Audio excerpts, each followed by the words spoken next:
আসসালামু আলাইকুম। নতুন আরেকটা ভিডিও নিয়ে হাজির হলাম। আজকে রেসিপি পাবদা মাছের রসা। এটার জন্য প্রথমে পাবদা মাছ একটু লবণ হলুদ দিয়ে হালকা করে ভেজে রাখতাম। সেই তেলে দিব পেঁয়াজ। পেঁয়াজটা এরকম লাল লাল হয়ে ভেজে আসলে তাতে অ্যাড করব রসুন পেস্ট। একটু নাড়াচাড়া করব, রসুনের গন্ধটা যাতে চলে যায়।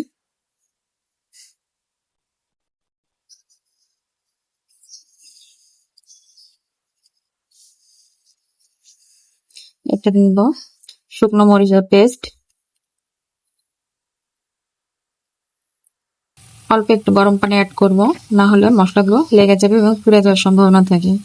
দিব জিরা পাউডার, দিলাম দারচিনি আর এলাচ পাউডার,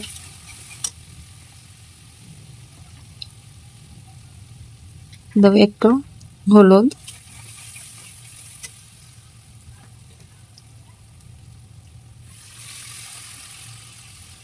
আবার পানি দিয়ে মশলাটা ভালো করে কষাবো। আমি যে কোনো মাছ ভুনা করতে গেলে আপনার লবণটা পরে দিই, কারণ মাছে একটু লবণ থাকে তো, এই জন্য লবণটা পরে দিই। এই রসা করতে একটু চিনি ব্যবহার করব, কারণ ফ্লেভারটা একটু মিষ্টি আসবে। মানে লবণ, ঝাল, একটু মিষ্টি। তারপরে ভেজে রাখা মাছগুলো দিয়ে আবার দিব অল্প পরিমাণ গরম পানি। চুলার হিটটা কমায় দিব, দিয়ে দিব উপর থেকে 2-4টা কাঁচামরিচ আর ভেজে রাখা জিরা পাউডার। ব্যাস রেডি। ধন্যবাদ।